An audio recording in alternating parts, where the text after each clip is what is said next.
Hello everybody and welcome to Plot Structure Part 2. Here is where we will talk about the different ways to set up your story using a plot line. Today we're going to talk about the plot of our stories. How are we going to set them up? How are we going to organize them? There is a more straightforward, simple way of organizing our story. But there's also a slightly more complex way that you might find interesting and you might want to try with your story. But before we get into that, let's take a look back at our terms that we need to know that go along with our plot line. First off, let's draw our basic plot line.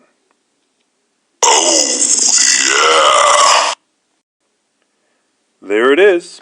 And to this plot line, we're going to add the definitions that you did yesterday. First off, we have the exposition. The exposition is the beginning of the story where the characters, setting, and conflict are introduced. And of course, since it's the beginning of the story, our exposition belongs at the beginning of our plot line. There you have it. And pretty soon, we're going to need to know the conflict of our story. It all revolves around this conflict or the problem that the main character is dealing with. Next, we have this big middle part of the story, which we call the rising action. Rising action shows the problem your character faces, tells the events of the story in the order they happen. It gets more exciting as the story moves along. We read the whole short story to try to get to the climax. The climax is the turning point of the story. It's the most exciting part. The character faces the problem here. And finally, we know what happens with our character. At the end of the climax, we finally get to the resolution. And again, the resolution is the end of the story where the problem is solved and the writer wraps it up.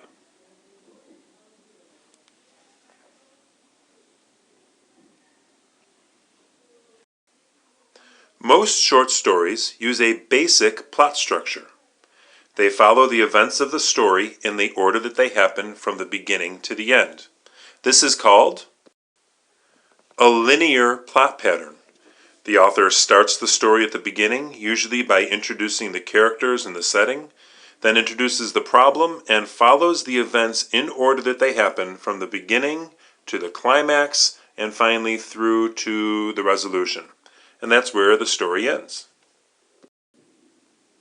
A good example of a linear plot structure is the short story Shells. In Shells, Cynthia Rylance starts the story with the part of the story that she's going to tell. Michael hates living there. He and Aunt Esther are in the middle of an argument. Sure, a little bit further down, we get to the part where the author is going to fill us in on who they are and what they're doing there. But really, this is the beginning part of the story that she's going to tell. She is telling this story in the order that it happens, from beginning to end, and again, this is called a linear plot structure.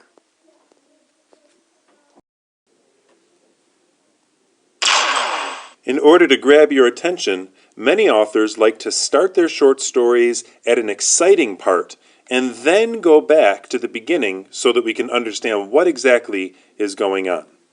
For example, they will start their short story in the rising action. They'll choose an event with action, something to catch your attention, and they'll tell part of this story, but then before they get to the climax, they're going to double back to the beginning, fill us in with the background and the details, and then move forward and catch us back up to where they left off. Finally, they'll wrap up with the climax and then head to the resolution. Now, I've always called this a looping plot structure because it looks like a big loop. But there's actually an official term for it, and the official term is in medias res.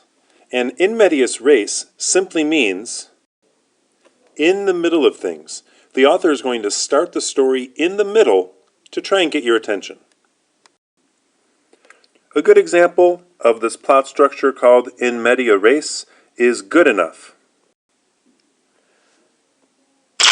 Let's take a look and see how Rachel Vale uses this plot structure in this story.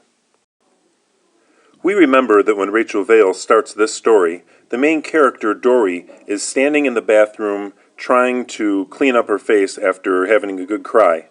We don't know why she's crying. We don't know what's going on. We know that she's attempting to smile and she's hoping that nobody would be able to tell that she's been crying. But it's a mystery right now. As we move a little further down the page, we can see that the author does this blank line, and right before it she says, of course, math is what got me into this mess in the first place.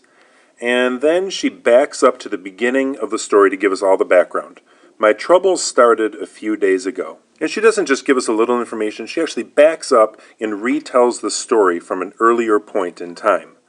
This is a great example of in media res, in the middle of things, trying to pull the reader in with starting the story closer to the climax.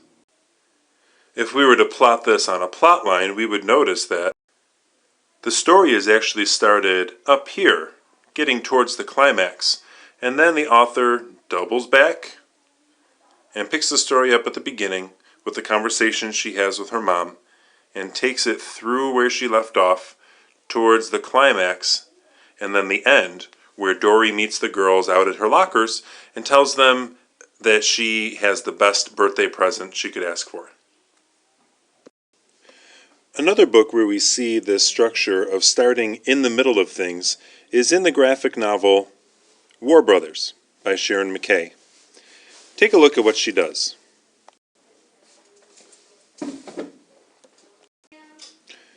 In this tragic story of a child soldier in Africa, the author starts us way later in the story, northern Uganda, and the attack is coming.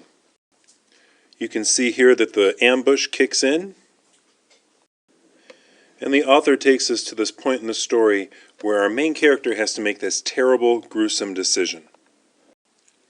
And then all of a sudden we turn the page and it says, a voice from the past, and the author not only takes us to the past, but totally changes color schemes, which shows us that he's going from this high point later on in the story to earlier in the story, how things all got started.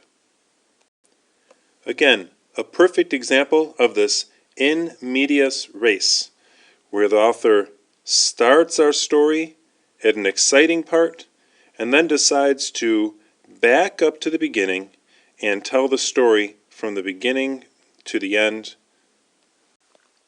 to catch our attention. The choice is yours. Tell the story in a linear fashion from the beginning straight through to the end, or start in the middle part where it's exciting, tell a little bit of the story and to get us wondering and curious what's going to happen, and then double back to the beginning and fill us in on all the details and tell the story through from there. Good luck deciding.